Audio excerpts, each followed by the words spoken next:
నుంచి మరింత సమాచారం మా ప్రతినిధి సిద్ధార్థ్ అడిగి తెలుసుకుందాం. సిద్ధార్థ్, చెప్పండి, ఈ డీలిమిటేషన్ ప్రక్రియకు సంబంధించి సౌత్ రాష్ట్రాలు ఏదైతే ఈరోజు సమావేశం జరిగిందో అందులో కేటీఆర్ కానీ మన తెలంగాణకు సంబంధించి రేవంత్ రెడ్డి ఏం మాట్లాడారు, దీనికి సంబంధించి ఎలాంటి నిర్ణయాలు తీసుకున్నారు, ముందు హైదరాబాద్లో ఒక సమావేశం ఏర్పాటు చేయబోతున్నట్టుగా కూడా మనం చూస్తున్నాం. మీ దగ్గర ఉన్న పూర్తి అప్డేట్ ఏంటి? థ్యాంక్ యూ స్వామి. ఈరోజు చెన్నైలో జరిగినటువంటి డీలిమిటేషన్ కోఆర్డినేషన్ కమిటీ సమావేశం విజయవంతమైందని అక్కడికి వెళ్లినటువంటి ప్రతినిధులు చెప్పారు. ఇక దాంట్లో భాగంగా సెకండ్ మీటింగ్ ని హైదరాబాద్ లో నిర్వహించాలని రేవంత్ రెడ్డి ఒక ప్రపోజల్ పెట్టారు. రేవంత్ రెడ్డి పెట్టినటువంటి ప్రపోజల్ కి అక్కడ ఉన్నటువంటి మిగతా నాయకులు కూడా మద్దతు తెలిపారు. దీంట్లో సెకండ్ మీటింగ్ హైదరాబాద్ లో పెట్టాలని ఒక నిర్ణయం జరిగింది. దానిపై కసరత్తు కూడా చేశారు. ఏప్రిల్ 15వ తేదీన ఈ మీటింగ్ నిర్వహించాలని రాష్ట్ర నేతలు భావిస్తున్నారు. అన్ని పార్టీలకు సంబంధించినటువంటి నేతలను ఈ సమావేశానికి రావాల్సిందిగా కోరే అవకాశం ఉంది. దానికి సంబంధించి లెటర్స్ రాయాలనే ఆలోచనలో కూడా రాష్ట్ర నేతలు ఉన్నారు. ఇక దీనికి సంబంధించిన ఈ రోజు జరిగినటువంటి అవుట్పుట్ లో ఒక కోఆర్డినేషన్ కమిటీ ఏర్పాటు చేయాలి. ఆ కోఆర్డినేషన్ కమిటీలో ఒక్కొక్క పార్టీ నుంచి ఒక్కొక్క కీలక నేతను ప్రతినిధిగా పెట్టాలనే నిర్ణయం కూడా అయింది. ఇక నియోజకవర్గాల పునర్విభజనపై మన అందరినీ ఏకతాటి పైకి తీసుకొచ్చినటువంటి తమిళనాడు ముఖ్యమంత్రి స్టాలిన్ కి థ్యాంక్ యూ చెప్తూ ఒక తీర్మానం కూడా జరిగింది. ఇక పునర్విభజన అంశానికి సంబంధించి కేంద్రం చేయాలనుకుంటున్నటువంటి మెకానిజం తో దక్షిణాది రాష్ట్రాలు నష్టపోయే అవకాశం ఉంది కాబట్టి దక్షిణాది రాష్ట్రాలు దీన్ని లీడ్ తీసుకొని ఈ కార్యక్రమాన్ని చేయాలి అనే అంశానికి సంబంధించినటువంటి చర్చ కూడా జరిగింది. తెలంగాణకు సంబంధించి ఇటు బీజేపీని కూడా కలుపుకొని పోవాలి, బీజేపీ నేతల్ని ఒక కీలకమైన ప్రశ్న అడిగి వాళ్ళను కార్నర్ చేయాలని కూడా భావిస్తా ఉన్నారు.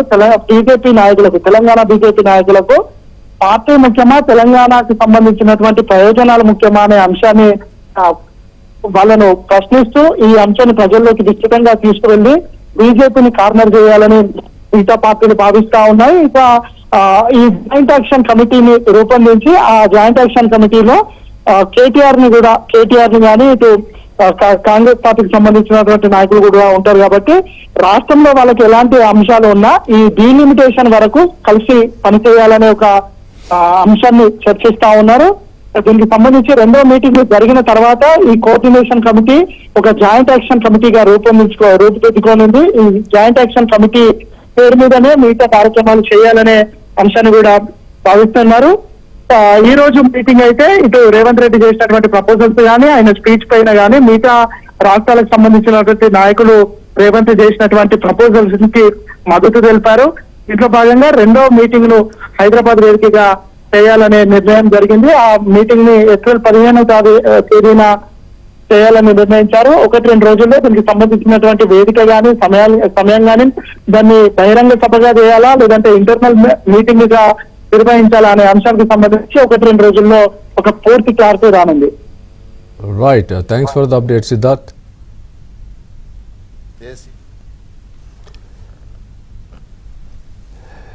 డీలిమిటేషన్ పై తెలంగాణ సీఎం రేవంత్ రెడ్డి కీలక వ్యాఖ్యలు చేశారు. చెన్నైలో జరుగుతున్న డీలిమిటేషన్ భేటీకి హాజరైన రేవంత్ దీనివల్ల దక్షిణాది రాష్ట్రాలకు అన్యాయం జరుగుతుందని అన్నారు. లోక్సభ సీట్లను పెంచకూడదన్నారు. డీలిమిటేషన్ వల్ల రాష్ట్రాల మధ్య రాజకీయ సమతౌల్యం దెబ్బతింటుందని తెలిపారు. గతంలో ఇందిరాగాంధీ ప్రధానిగా ఉన్నప్పుడు, వాజ్పేయి ప్రధానిగా ఉన్నప్పుడు కూడా సీట్లు పెంచకుండానే డీలిమిటేషన్ చేశారన్నారు. We are one country. We respect it. But we cannot accept this proposed delimitation because of it will politically limit us. It will punish us for being performing states. We have to stop BJP for implementing any unfair delimitation. My first point, don't increase Lok Sabha seats. Do delimitation within states.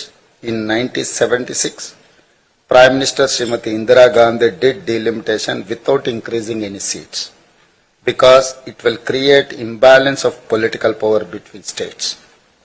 In 2001, NDA government led by Mr. Atal Bihari Vajpayee also did delimitation in states without any increasing seats.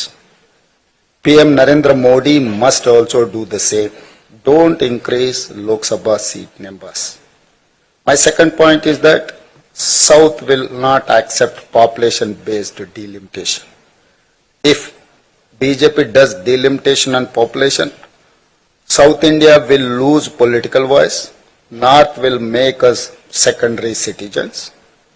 Everyone here agrees we will not accept delimitation based on the population, because then states like UP, Bihar, Madhya Pradesh, Rajasthan will dominate rest of the country. We cannot accept it at any cost. Public, political parties and leaders of the South India and Punjab must unite and oppose this move by the BJP.